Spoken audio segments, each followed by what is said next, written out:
자, 여러분 이제 5강 일반주표 입력, 그 남은 자료들 입력해 보도록 하겠습니다. 자, 교재는 여러분 247쪽이에요. 자, 23번에 출장비 지급했을 때 회계처리입니다. 4월 16일 영업부 사원 출장과 관련해서 출장 여비를 보통예금으로 이체했대요. 109번에 김사무라는 코드를 만들어 보라고 되어 있네요. 자, 그럼 여러분 어떻게 하면 되겠어요? 이거는 출장 가서 얼마를 사용할지 아직 확정된 건 아니니까 우선 가지급금으로 처리해 주시는 거예요. 그렇죠? 자, 보통예금 우리은행으로 지급했다 이렇게 돼 있어요. 그죠? 그래서 요 은행거래처 코드도 한번 걸어 볼게요. 자, 그러면은 요때는 자, 프로그램을 열어서 한번 해볼까요? 자, 날짜는 여러분 4월 16일이니까 4월 16일로 들어가 주시고요. 차변에 들어가 보시면 가지급금. 자, 우리 신규 거래처 등록할 때는 0 플러스 키 눌러서 0 5개를 넣어 주시고요. 그 다음에 신규 등록할 거래처 김사무라고 걸어 주시고, 자, 번호는 109번으로 하라고 했으니까 이대로 하면 되겠네요. 등록.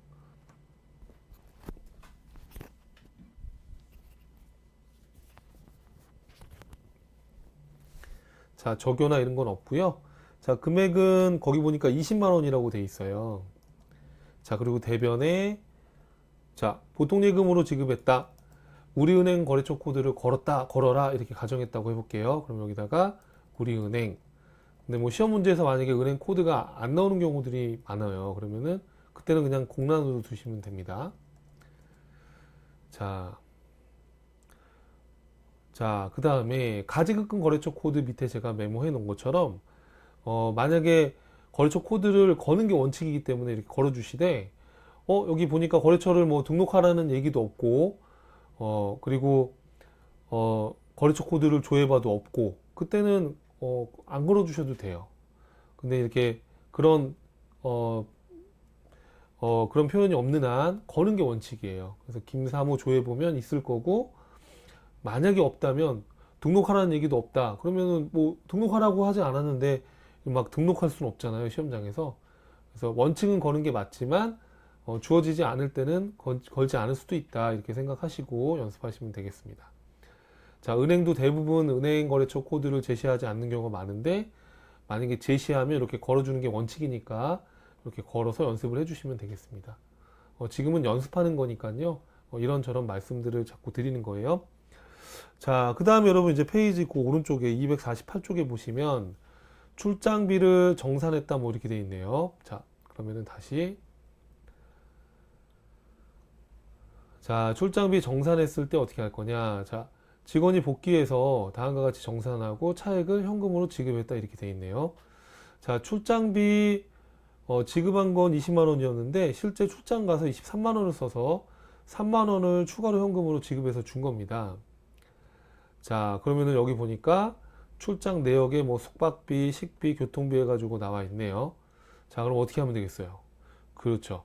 우선 확정된 비용이니까 여비교통비로 23만 원 처리해 주고 차변했던 가지급금 정리해 주고 나머지 현금 준 거 처리해 주시면 되는데 특별한 언급이 없는 한 가지급금에 이렇게 거래처 코드를 걸어주는 게 원칙이라고 그랬었죠.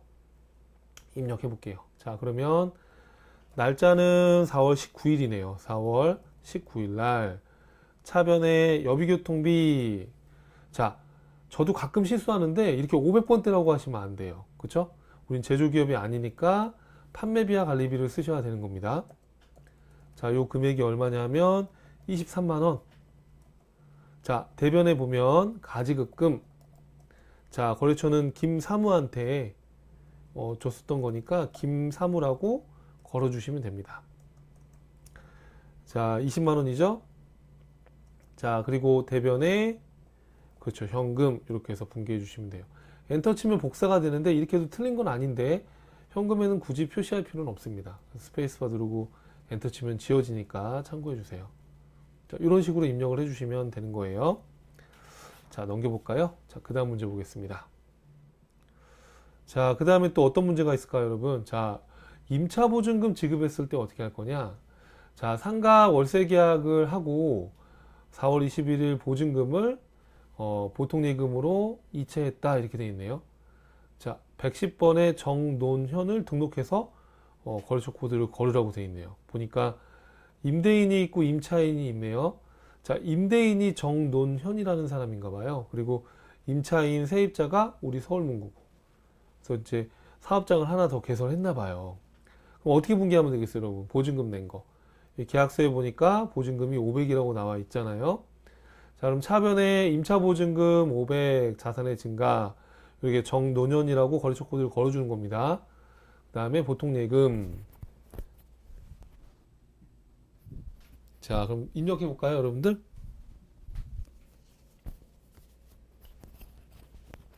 자, 날짜는 거기 4월 21일이니까 4월 21일자로 들어가시면 되겠습니다. 4월 21일. 자, 차변에 여러분 우리 보증금 냈을 때 그 돌려받을 자산을 임차보증금이라고 그래요. 그리고 플러스키 눌러서 정논현을 등록하라고 제가 제시했죠. 자, 코드 번호는 거기 보니까 110번 하라고 했으니까 요 자동으로 부여된 번호 그대로 하면 되고, 이 번호가 뭐 200번이었다 그러면은 200번 한 다음에 엔터 쳐서 수정 눌러 주시면 되는 거예요. 그러니까 200번이었다 그럼 이렇게 해서 등록하면 200번으로 등록이 되는 건데, 이게 등록이나 수정을 눌러버리면 이 코드로 등록이 돼버리면 이게 수정이 안 돼요, 번호는. 그래서 이제 문제가 혹시라도 거래처 등록하는 문제가 나오면 그 제시한 그 숫자 110번이죠? 이렇게 해서 등록을 또 잘 해주셔야 됩니다. 자, 수정 눌러서 거기 정노년에 뭐 주민번호 나와 있으니까 뭐 그런 것들 입력하면 되는데, 생략을 하고 넘어가 보도록 할게요. 자, 뭐 주소나 이런 것들 입력도 할 수 있겠죠. 자, 생략하기로 하고요. 자, 그 다음에 시험 문제에서는 딱 등록을 하라고 나오면 딱 정보가 딱 주어져요, 몇 가지가. 그럼 그거 그대로 넣으시면 되는 거예요. 자, 그러면은 차변에 금액이 얼마인가요, 여러분? 500만 원인가요? 그럼 500만 원 입력해 주시고, 자, 대변에 뭘로 지급했대요? 대변에 보통예금으로 지급을 했네요. 대변에 보통예금. 자, 우리은행이라고 나와 있어서 걸어주는 게 맞지만 저는 생략을 하고 넘어가 보도록 할게요. 자, 이렇게 해서 거의 문제에 제시된, 해답에 제시된 대로 입력을 해서 뒤에서 또 조회하는 거에서 또 숫자가 다르게 나오면 안 되니까 그래서 이렇게 입력을 하자고 말씀드린 거예요. 자, 그 다음에 26번이네요, 여러분. 그러니까 문제에 다 제시가 돼 있어요. 뭐 거래처 코드를 만들어라, 뭐 해라. 그럼 문제 지문대로 그대로 해주시면 되는 거니까 여러분들 그렇게 어렵지 않아요. 몇 번 해보시면은요. 자, 그 다음에 보시면 보험료를 지급했을 때 회계처리입니다. 4월 22일 영업부용 승용차 보험료를 보통예금으로 이체 지급했다 이렇게 돼 있네요. 요번에 또 보통예금에 이걸 걸었네요. 제가 이거를 다 걸었어야 되는데 또 뒤에 가서 조회값이 또 달라져 버리니까 요 제시된 대로 입력을 해볼게요, 한번. 좀 이해 부탁드립니다, 여러분. 자, 보험료를 보통예금으로 이체 지급했다 라고 돼 있어요. 비용 처리해라 이렇게 돼 있네요. 자, 그러니까 어떻게 해주시면 되겠어요? 4월 22일 날 보험료 납부했을 때 차변의 보험료, 대변의 보통예금, 우리은행 거래처 코드 걸어라 라고 제시했다라고 한번 가정해 볼게요. 자, 그러면은 요거를 자, 날짜 들어가서 해주시면 되겠네요. 자, 날짜는 4월 22일. 차변의 보험료라는 비용의 발생인데 주의사항은 여러분 800번대로 해주셔야 돼요. 그죠? 제조와 관련된 게 아니니까. 자, 금액은 120만 원이죠? 이렇게. 자, 그리고 대변에 보통예금으로 지급했는데 우리은행 코드를 걸어라 라고 가정했다고 해볼게요. 자, 제시했다고 가정해 볼게요. 그럼 이렇게 거래처 코드를 넣어 주시면 되는 겁니다. 상황에 맞춰서. 근데 은행 거래처 코드가 나오는 경우는 많지는 않더라고요, 제가 보니까. 또 나오는 경우도 있기 때문에 시험 문제 풀 때는 또 잘 보셔야 되겠습니다. 자, 4월 23일 거 한번 같이 보시죠. 자, 4월 23일 거 가수금액의 처리입니다. 4월 23일. 자, 보통 예금 계좌로 원인을 알 수 없는 금액이 입금됐다 이렇게 돼 있네요. 자, 보니까 자, 여러분 요거는 이제 우리은행이죠. 우리은행입니다. 외환은행이 아니고. 자, 이렇게 바꿔주세요. 우리은행. 자, 우리은행으로 원인을 알 수 없는 금액이 입금되었다. 이렇게 나와 있어요. 자, 그러면은 요거 어떻게 잡아주시면 되겠어요? 차변에 보통예금이 들어왔고, 대변에는 뭐라고 하시면 되겠어요? 그렇죠. 가수금. 이렇게 잡아주시면 되는 거죠. 그렇죠. 자, 그러면은, 날짜가 4월 23일이네요. 4월 23일. 차변에 뭐죠, 여러분들? 차변에 보통예금. 자, 우리은행 거래처 코드를 거는 걸로 한번 해보겠습니다. 자, 우리은행. 자, 금액은 80만 원이네요. 자, 그리고 대변에, 자, 내용을 알 수 없는 거니까 가수금 이렇게 잡아주시면 돼요. 자, 엔터 치면 여기 복사되는데 스페이스만 누르고 엔터 치면 지워집니다. 자, 이렇게 해서 입력을 해주시면 되겠습니다. 자, 그 다음에 그 밑에 거를 한번 보시죠. 자, 그 밑에 내용 봤더니, 자, 4월 24일 날 가수금 내역을 확인한 결과 오피스 문구의 상품 외상 판매 대금 중 일부를 회수한 것으로 확인되었다. 그럼 여러분, 요 대변에 있던 가수금은 차변으로 없애고 외상 매출금 오피스 문구를 걸어 주셔야 되는 거죠. 이렇게. 자, 입력을 한번 해보시죠. 자, 날짜는 4월 24일이네요. 4월 24일. 자, 차변에 어떻게 하면 되나요? 가수금. 자, 금액이 80만 원이죠. 자, 그리고 대변에, 그죠? 외상 매출금인 것으로 확인된 거니까 외상 매출금인데 이런 채권 채무는 거래처 코드 넣어주는 거니까 여기 오피스 문구라고 걸어주시면 되겠습니다. 자, 넘겨볼까요, 여러분? 자, 넘겨보시면, 자, 그 다음에 28번. 정기요금 납부했을 때 회계 처리 어떻게 할 거냐, 이렇게 돼 있어요. 이제 4월달 정기요금 영수증이다 라고 돼서 납부한 5월 1일 시점에 비용으로 처리하기로 가정했어요. 자, 뭐 실무에서는 4월 말에 비용 처리하고 미지급금 처리했다가 뭐 납부했을 때 미지급금은 상환한 걸로 이렇게 처리하기도 하는데, 우리는 편의상 납부한 날짜에 비용 처리하는 걸로 한번 해보겠습니다. 자, 5월 1일자에 우리 본사의 전기요금, 가스요금, 난방비 이런 것들은 뭐라고 하기로 했어요? 그렇죠. 수도 강열비, 판매비와 관리비로. 자, 보통예금, 우리은행 보통예금 납부해서 은행거래처를 거는 걸로 한번 해볼게요. 대변에 보통예금, 우리은행 이렇게 걸어보겠습니다. 자, 그러면은 날짜는 어떻게 되는 건가요? 날짜는 5월 1일로 들어가면 되겠네요. 자, 차변에 수도 강열비, 그렇죠? 판매비와 관리비로 수도 강열비 22만원. 자, 그리고 대변에 보통예금으로 지급했고 우리은행 코드를 건다라고 한번 해볼게요. 자, 이렇게 그 해답 그림 제시한 대로 입력 한번 따라서 해주세요. 자, 이렇게 해서 입력을 했습니다. 자, 그 다음 문제는 또 뭐가 나와 있을까요? 자, 단기 매매증권에 대한 처리인데요. 자, 단기 매매증권을 취득했대요. 그래서 여유자금으로 삼성전자 주식 10주를 주당 10만원에 총 100만원어치 구입을 한 거네요. 취득할 때 수수료 2만원을 포함해서 우리은행 보통예금 계좌로 납부했다. 이렇게 되어 있습니다. 자, 그래서 요 은행거래처 코드도 걸어서 한번 해볼게요. 이렇게요. 자, 요 입력은 요 밑에 나와 있는 화면처럼 똑같이 입력을 해서 우리 뒤에 가서 똑같이 한번 조회를 해보는 겁니다. 자, 그럼 여러분 이건 어떻게 하면 될까요, 여러분? 자, 단기 매매증권을 취득한 거니까 단기 매매증권 자산으로 기록해주고, 자, 수수료 낸 거는 수수료 비용으로 처리하되, 자, 우리는 상기업이지 주식을 사고 파는 게 주된 영업은 아니니까 단기 매매증권의 수수료 비용은 특별한 언급이 없는 한 900번대의 영업의 비용으로 구분해 주셔야 돼요. 자, 무슨 얘기인지 한번 같이 봐요. 자, 날짜가 지금 언제입니까, 여러분? 날짜가 5월 10일이니까 5월 10일자로 들어가서 차변에 단기 매매증권. 자, 금액이 100만원이죠. 100만원. 자산의 증가. 차변에 수수료 비용인데 이거는 900번대.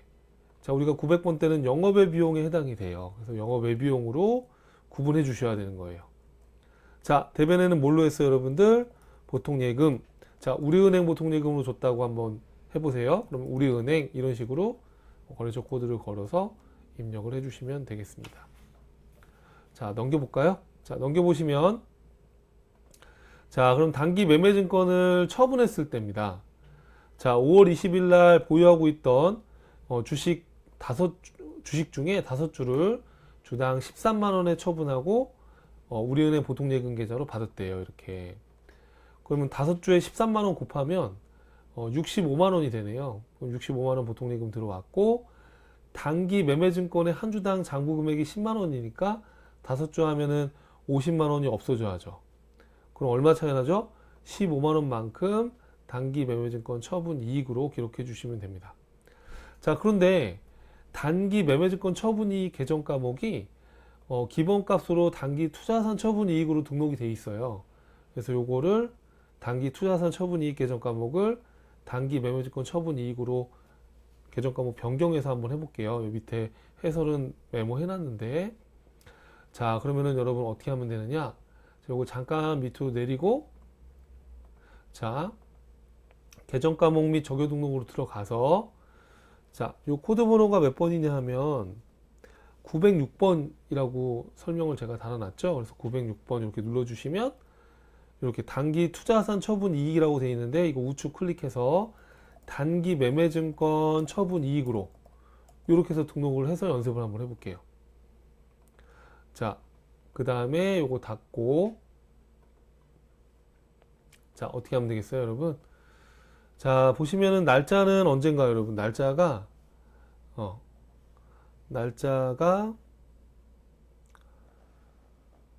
5월 20일이죠. 그죠? 네, 5월 20일이네요. 5월 20일. 자, 우선은 대변의 단기 매매증권부터 먼저 없애볼게요. 단기 매매증권. 자, 요게 지금 50만원어치 장부금액 돼 있으니까 장부금액 제거해주고, 자, 그리고 차변에 보통예금을 받았다라고 돼 있으니까, 자, 보통예금 거기 보니까 우리은행으로 받았대요. 그래서 우리은행 거는 걸로 연습해 볼게요. 자, 금액이 65만원이죠. 자, 65만원. 자, 그러면 대변에 여러분 뭐라고 하시면 돼요? 그렇죠. 대변에 단기 매매증권 처분 이익으로 이렇게 해서 분개해 주시면 되는 거죠. 자, 이렇게 입력하는 순서는 뭐 차변 보통예금부터 하고, 그리고 대변 단기 매매증권 이런 순서로 해도 되고, 저처럼 하셔도 되고, 분개만 정확히 그 해당 위치에 계정 과목만 정확히 들어가 있다면 이 순서는 채점 대상은 아닙니다. 자, 그 다음에 또 여러분 뭐가 있어요? 자, 단기 매매증권 처분까지 했고, 자, 그 다음에 30번 문제네요, 여러분. 그죠? 자, 30번으로 들어가서, 자, 그래서 이렇게 계정 과목 바꿔서 또 해봐라 라고 제가 메모해 놓은 거니까 참고해 주시면 되겠고, 네, 이렇게 입력 잘 했죠? 자, 그 다음에 보니까 30번 문제, 토지 취득세 납부했을 때 회계 처리하는 거네요. 5월 25일 상품을 쌓아놓기 위해서 토지를 350만 원에 취득했다. 보통예금으로 지급했다. 이렇게 돼 있어요. 토지 취득과 관련된 취득세 11만 9천 원은 현금으로 지급했대요. 자, 그럼 여러분 전표 입력을 열어주세요. 자, 전표 입력을 열어서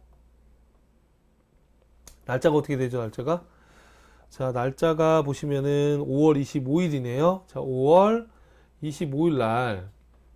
그렇죠? 자, 거기 보니까 토지를 취득했으니까 차변에 토지라는 자산이 증가하게 되는 거예요. 이렇게. 자, 토지의 취득원가는 얼마가 되는 거죠? 그렇죠. 취득세까지 포함해서 350에다가 11만 9천 원 더하면 361만 9천 원. 361만 9천 원입니다. 자, 그럼 요것만큼, 자, 어떻게 하면 돼요, 여러분? 보니까 350만 원은 보통예금으로 지급을 했다. 그러면은 보통예금이 나갈 거고, 자, 우리은행 거래처 코드 입력하는 걸로 한번 해볼게요. 자, 여기서 우리은행 주어져 있네요. 자, 금액이 350만 원. 자, 차변은 어떻게 하시면 돼요, 여러분? 차변에는 없죠. 그렇죠? 자, 대변에 현금 나온 것만 해요. 차변에는 토지 취득원가로 들어가 있으니까 대변에 현금 이렇게 해주시면 되겠네요. 그렇죠? 대변에 현금 이렇게. 자, 넘겨볼게요. 자, 장부와 실제연금의 잔액이 맞지 않았을 때 분개해봐라 이렇게 되어 있습니다. 자, 날짜는 5월 26일이네요. 자, 거기 보니까 화면을 띄워서 한번 보실까요? 자, 여기 보시면 자, 현금의 잔액이 3,708만 6천 원이고 실제연금이 3,694만 원이다 이렇게 되어 있어요. 참고로 여러분 전표 입력 화면에서 여기 현금 잔액이 나와 있어요. 그래서 그때그때 현금 입력한 걸 반영해서 이렇게 잔액을 표시해 줍니다. 그래서 지금 잔액이 요 금액인데, 그렇죠? 요 금액인데 지금 3,694만 원이다. 그럼 요 차이 나는 숫자가 얼마냐면 요게 14만 6천 원이에요. 자, 근데 이 원인이 아직 밝혀지지 않았대요. 그래서 우선은 현금 가부족이라고 기록을 해 놓는 거죠. 자, 그럼 한번 해볼까요? 자, 차변에 현금 가부족. 자, 금액은 14만 6천 원. 자, 대변에 뭐죠, 여러분들? 대변에 현금. 자, 이렇게 해서 입력을 해주시면 되겠습니다. 자, 그 다음에 이제 여러분, 마지막 한 문제입니다. 내용이 너무 많았죠, 사실은. 마지막 한 문제입니다. 소모품 구입했을 때 회계처리네요. 자, 좀만 더 기운 내시고요. 자, 여기 있습니다. 자, 그 다음 문제. 5월 28일 영업부에서 사용할 소모품을 구입하고 아래와 같이 카드로 결제했다. 자산처리법을 하라는 거는 여러분 차변에 뭘로 하라는 얘기예요? 그렇죠. 소모품으로 하라는 얘기입니다. 자, 그러면은 대변에는 미지급금. 이게 어디 카드사로 했죠? 여기 보니까 자, 어디 카드사, 여기 국민카드라고 나와 있긴 하네요. 그쵸? 예. 자, 그러면 국민카드 걸어 주셔야 되겠네요. 자, 그러면은 자, 이렇게. 자, 분개를 한번 해보시죠. 자, 날짜는 5월 28일입니다. 자, 차변에 소모품비 800번대. 그렇죠? 자, 이 금액이 35만 원인가요? 35만 원. 자, 대변에는 뭐예요, 여러분? 대변에는 카드로 했으니까 아직 돈이 안 빠져나갔으니까 미지급금. 요거는 국민카드라고 돼 있으니까 국민카드 넣어주시면 됩니다. 자, 여기까지네요. 기준분개를 여기까지 했고요. 그 다음에 나오는 거는 이제 기말 수정분개들, 그리고 장부 조회하는 것들, 이런 거 몇몇 가지 남았으니까 기운들 내시고 다음 강의에서 뵙겠습니다. 감사합니다.